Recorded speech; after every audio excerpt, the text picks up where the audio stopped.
ओम शांति, ओम शांति, ओम शांति। 10/7/2025 प्रातः मुरली। ओम शांति। बाप दादा सुनते हैं बाबा के महावाक्य। बाबा कहते, मीठे बच्चे, दे अभिमान छोड़ देही अभिमानी बनो। देही अभिमानियों को ही ईश्वरीय संप्रदाय कहा जाता है। प्रश्न है, तुम बच्चे अभी जो सत्संग करते हो ये दूसरे सत्संगों से निराला है। कैसे? उत्तर में बाबा कहते हैं, यही एक सत्संग है जिसमें तुम आत्मा और परमात्मा का ज्ञान सुनते हो। यहाँ चढ़ाई होती है, एम ऑब्जेक्ट भी सामने है। दूसरे सत्संगों में ना पढ़ाई होती है, ना कोई एम ऑब्जेक्ट होती है। ओम शांति। रूहानी बच्चों प्रति रूहानी बाप समझा रहे हैं। रूहानी बच्चे सुन रहे हैं। पहले पहले बाप समझाते हैं, जब भी बैठो तो अपने को आत्मा समझकर बैठो। दे ना समझो। दे अभिमानी को आसुरी संप्रदाय कहा जाता है। देही अभिमानियों को ईश्वरी संप्रदाय कहा जाता है। ईश्वर को देह है नहीं। बाबा कहते हैं कि ईश्वर को देह है नहीं, वह सदैव आत्म अभिमानी है।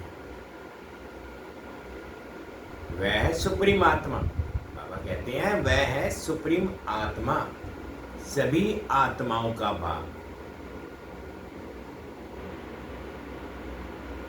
परम आत्मा, अर्थात ऊंचे से ऊंचा।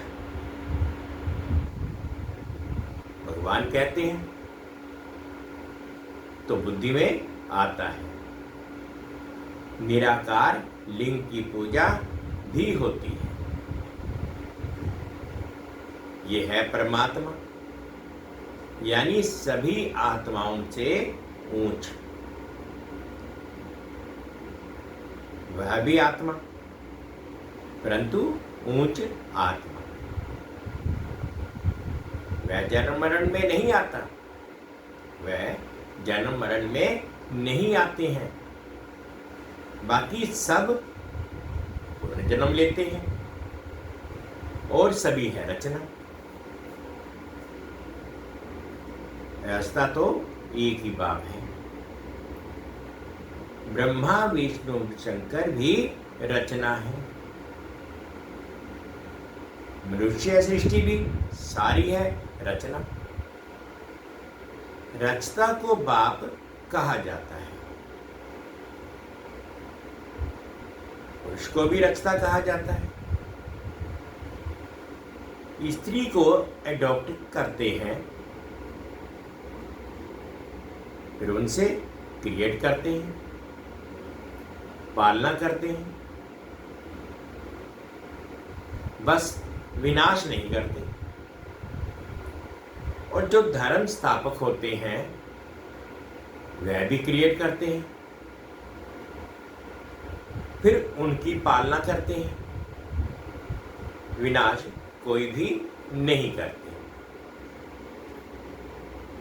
बेहद का बाप जिसको परम आत्मा कहा जाता है,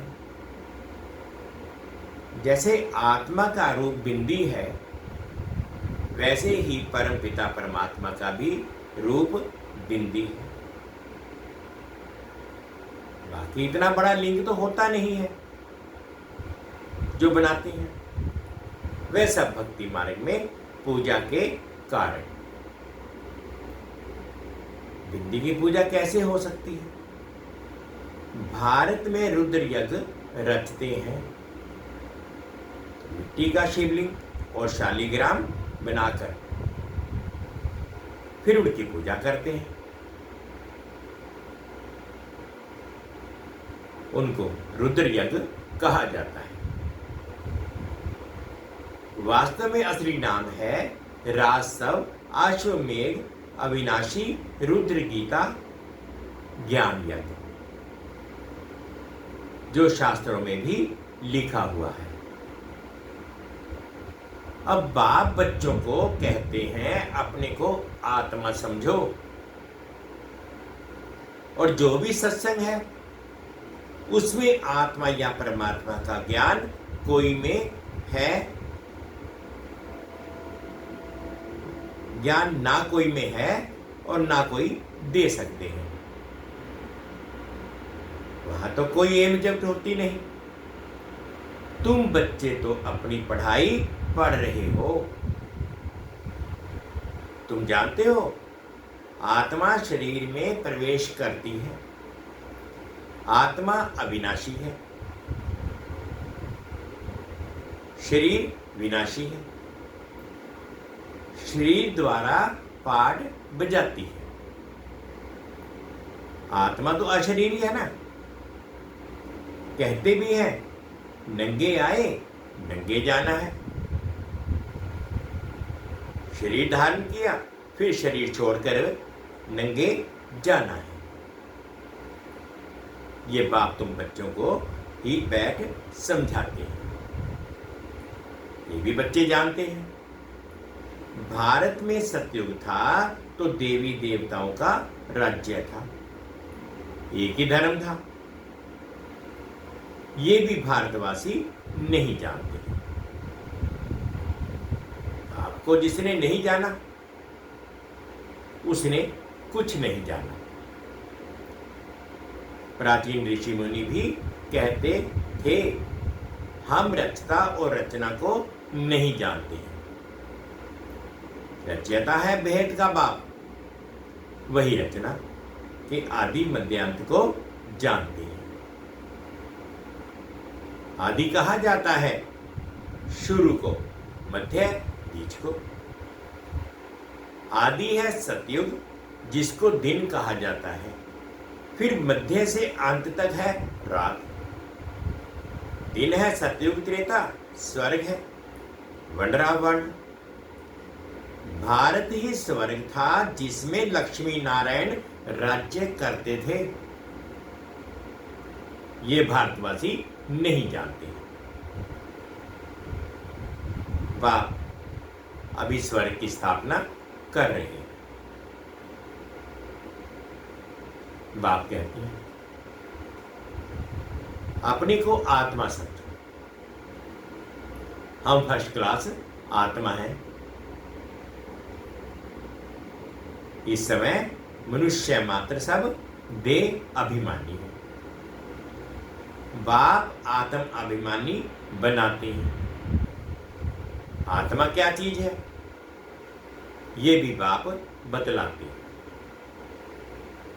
मनुष्य कुछ भी नहीं जानते, बल कहते भी हैं भ्रिकुटी के बीच चमकता है अजब सितारा। परंतु वह क्या है, कैसे उसमें पाठ भरा हुआ है, वे कुछ भी नहीं जानते। अभी तुमको बाप ने समझाया है, तुम भारतवासियों को 84 जन्मों का पाठ बजाना होता है। भारतीय उत्खंड है, जो भी मनुष्य मात्र हैं उनका ये तीर्थ है। सर्व की सदगति करने वाले बाप यहां ही आते हैं। रावण राज्य से लिबरेट कर गाइड बन ले जाते हैं। मनुष्य तो ऐसे ही कह देते हैं, अर्थ कुछ भी नहीं जानते। भारत में पहले देवी देवता थे, उन्हों को ही फिर पुनर्जन्म लेना पड़ता है। भारतवासी ही 100 देवता फिर क्षत्रिय वैश्य शूद्र बनते हैं, पुनर्जन्म लेते हैं ना। तो इस नॉलेज को पूरी रीति समझने में 7 रोज लगते हैं। पतित बुद्धि को पावन बनाना है। ये लक्ष्मी नारायण पावन दुनिया में राज्य करते थे ना, उन्हों का ही राज्य भारत में था, तो और कोई धर्म नहीं था, एक ही राज्य था। भारत कितना सॉल्वेंट था, हीरे जौहरों के महल थे। फिर रावण राज्य में पुजारी बन गए, फिर भक्ति मार्ग में ये मंदिर आदि बनाए। सोमनाथ का मंदिर, सोमनाथ का मंदिर था ना, एक मंदिर तो नहीं होगा। यहां भी शिव के मंदिर में इतने तो हीरे जवाहरात थे जो मोहम्मद गजनबी ऊंट भरकर ले गए। इतने माल थे, ऊंट तो क्या कोई लाखों ऊंट भी ले आए तो भी जी भर ना सके। सतयुग में सोने हीरे जवाहरों के तो अनेक महल थे। मोहम्मद गजनवी तो अभी आया है, द्वापर में भी कितने महल आदि होते हैं।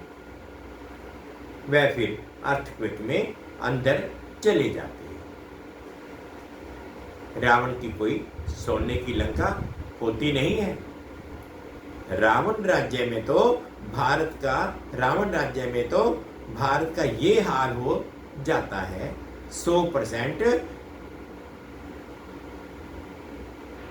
irreligious, unrighteous, insolvent, पतित, विशेष नई दुनिया को कहा जाता है वाइसलेस।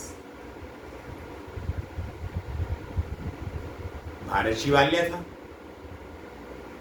जिसको वंडर ऑफ वर्ल्ड कहा जाता है। बहुत थोड़े मनुष्य थे, अभी तो करोड़ों मनुष्य हैं। विचार करना चाहिए ना। अभी तुम बच्चों के लिए ये पुरुषोत्तम संगम युग है, जबकि बाप तुमको पुरुषोत्तम पारस बुद्धि बना रहे हैं। बाप मनुष्यों से देवता बनाने की तुम्हें सुमत देते हैं। बाप की मत के लिए ही गाया जाता है, तुम्हारी गतमत न्यारी। इसका अर्थ भी कोई नहीं जानते। बाप समझाते हैं, मैं ऐसी श्रेष्ठ मत देता हूं जो तुम देवता बन जाते हो। अब कलयुग पूरा होता है, पुरानी दुनिया का विनाश सामने खड़ा है। मनुष्य बिल्कुल ही घोर अंधेरे में है, कुंभकर्ण की नींद में सोए पड़े। कहते हैं शास्त्रों में लिखा है, कलयुग तो अभी बच्चा है, 40,000 वर्ष पड़े हैं। 84 लाख योनियां समझने के कारण कल्प की आयु भी लंबी चौड़ी कर दी है। वास्तव में है 5,000 वर्ष। बाप समझाते हैं तुम 84 जन्म लेते हो, ना कि 84 लाख। बेहद का बाप तो इन सभी शास्त्रों आदि को जानते हैं, तब तो कहते हैं ना ये सब है भक्ति मार्ग के। तो आधा कल्प चलते हैं, इससे कोई मुझे नहीं मिलते। बाबा कहते हैं चाहे शास्त्र हो, चाहे वेद ग्रंथ हो, जितना मर्जी पढ़ लो, इससे वो मुझे नहीं मिलते। ये भी विचार करने की बात है कि अगर कल्प की आयु लाखों वर्ष दे, फिर तो संख्या बहुत होनी चाहिए, जबकि क्रिश्चियन की संख्या 2000 वर्ष में इतनी हुई है। भारत का असल धर्म देवी देवता धर्म है, वह चला आना चाहिए, परंतु आदि सनातन देवी देवता धर्म को भूल जाने के कारण कह देते हैं हमारा हिंदू धर्म है। हिंदू धर्म तो होता ही नहीं। भारत कितना ऊंच था, आदि सनातन देवी देवता धर्म था तो विष्णुपुरी थी, अब है रावणपुरी। वही देवी देवताएं 84 जन्म के बाद क्या बन गए हैं? देवताओं को वाइसलेस समझ, अपने को विशेष समझ उनकी पूजा करते हैं। सतयुग में भारत वाइसलेस था, नई दुनिया थी जिसको नया भारत कहते हैं। ये है पुराना भारत। नया भारत क्या था, पुराना भारत क्या है? नई दुनिया में भारत ही नया था, अब पुरानी दुनिया में भारत भी पुराना है। क्या गति हो गई है? भारत ही स्वर्ग था, अभी नरक है। भारत मोस्ट सॉल्वेंट था, भारत ही मोस्ट इनसॉल्वेंट है। सबसे भीख मांग रहे हैं, प्रजा से भी भीख मांगते हैं। ये तो समझ की बात है ना। आज के देह अभिमानी मनुष्यों को धोखा, मनुष्यों को थोड़ा पैसा मिला तो समझते हैं हम तो स्वर्ग में बैठे हैं। सुखधाम स्वर्ग को बिल्कुल जानते नहीं हैं, क्योंकि पत्थर बुद्धि है ना। अब उन्हें पारस बुद्धि बनाने के लिए 7 रोज भट्टी में बिठाओ, क्योंकि पतित है ना। पतित तो यहां बैठ ना सके, पतित को यहां तो बिठा नहीं सकते, यहां पावन ही रह सकते हैं, पतित को अलाउ नहीं कर सकते। तुम अभी पुरुषोत्तम संगम युग पर बैठे हो, जानते हो बाबा हमको ऐसा पुरुषोत्तम बनाते हैं। ये सच्ची सत्यनारायण की कथा है। सत्य बाप तुमको नर से नारायण बनने का राजयोग सिखला रहे हैं। ज्ञान सिर्फ एक बाप के पास है, जिसको ज्ञान का सागर कहा जाता है। शांति का सागर, पवित्रता का सागर, ये उस एक की ही महिमा है। दूसरे कोई की महिमा हो नहीं सकती। देवताओं की महिमा अलग है, परम पिता परमात्मा शिव की महिमा अलग है। वह बाप श्री कृष्ण है देवता, सूर्यवंशी सो चंद्रवंशी सो वैश्यवंशी। मनुष्य हम सो का अर्थ भी समझते नहीं। हम आत्मा सो परमात्मा कह देते हैं। कितना रॉन्ग है। अभी तुम समझते हो कि भारत की चढ़ती कला और उतरती कला कैसे होती है। ये है ज्ञान, वह सब है भक्ति। सतयुग में सब पावन थे, राजा रानी का राज्य चलता था। वहां वजीर भी नहीं होता है, क्योंकि राजा रानी खुद ही मालिक है। बाप से वर्षा लिया हुआ है, उनमें अकल है। लक्ष्मी नारायण को कोई के राय लेने की दरकार नहीं। वहां वजीर होते ही नहीं। भारत जैसा पवित्र देश कोई था नहीं, महान पवित्र देश था। नाम ही था स्वर्ग, अभी है नरक। नर से फिर स्वर्ग बाप ही बनाएगा। अच्छा, मीठे मीठे सिकलते बच्चों प्रति माता पिता बाप दादा का याद प्यार और गुड मॉर्निंग। रूहानी बाप की रूहानी बच्चों को नमस्ते। हम रूहानी बच्चों की रूहानी माता पिता बाप दादाजी को याद प्यार गुड मॉर्निंग और प्यार भरी नमस्ते। ओम शांति, ओम शांति। शुक्रिया बाबा, शुक्रिया। अवधारणा के लिए मुख्य सार में फर्स्ट पार्ट में बाबा कहते हैं, एक बाप की सुमत पर चलकर मनुष्य से देवता बनना है। इस सुहावने संगम युग पर स्वयं को पुरुषोत्तम पारस बुद्धि बनाना है। सेकंड पॉइंट में बाबा कहते हैं, 7 रोज की भट्टी में बैठ पतित बुद्धि को पावन बुद्धि बनाना है।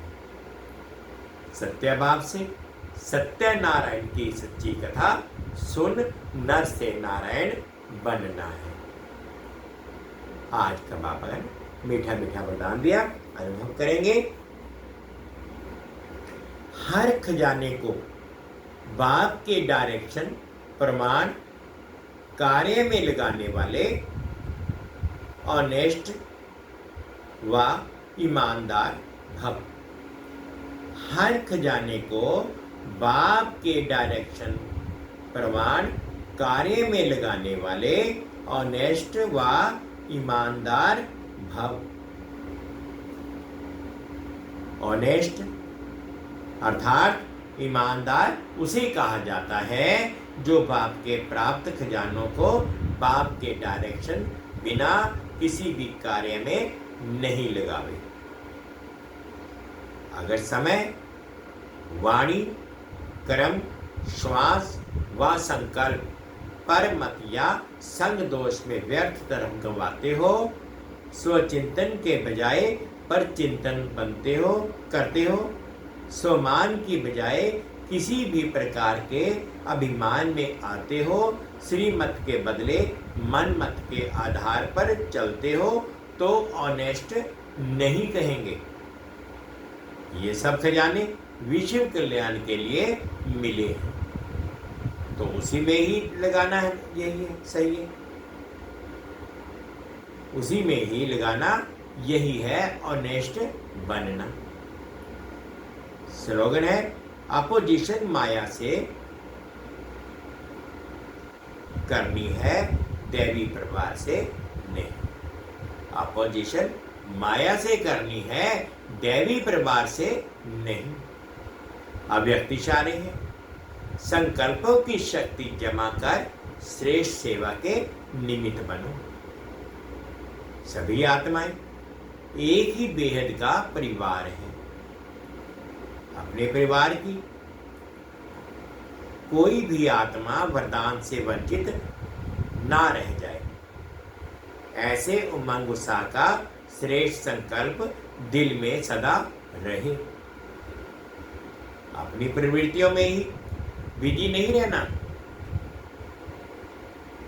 बेहद की स्टेज पर स्थित हो। बेहद की आत्माओं की सेवा का श्रेष्ठ संकल्प करो। यही सफलता का सहज साधन है। सभी आत्माएं एक ही बेहद का परिवार है। अपने परिवार की कोई भी आत्मा वरदान से वंचित ना रह जाए।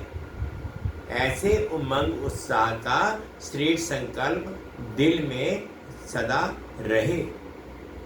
अपनी प्रवृत्तियों में ही बिजी नहीं रहना, बेहद की स्टेज पर स्थित हो बेहद की आत्माओं की सेवा का श्रेष्ठ संकल्प करो।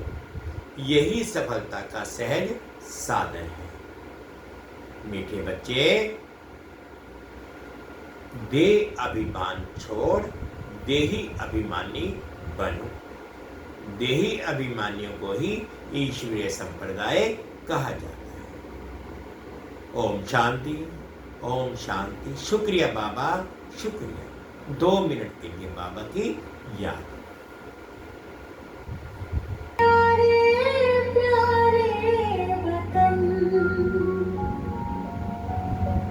चले हम आज, प्यारे प्यारे वतन, उड़ चले हम आज,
ओम शांति ओम शांति।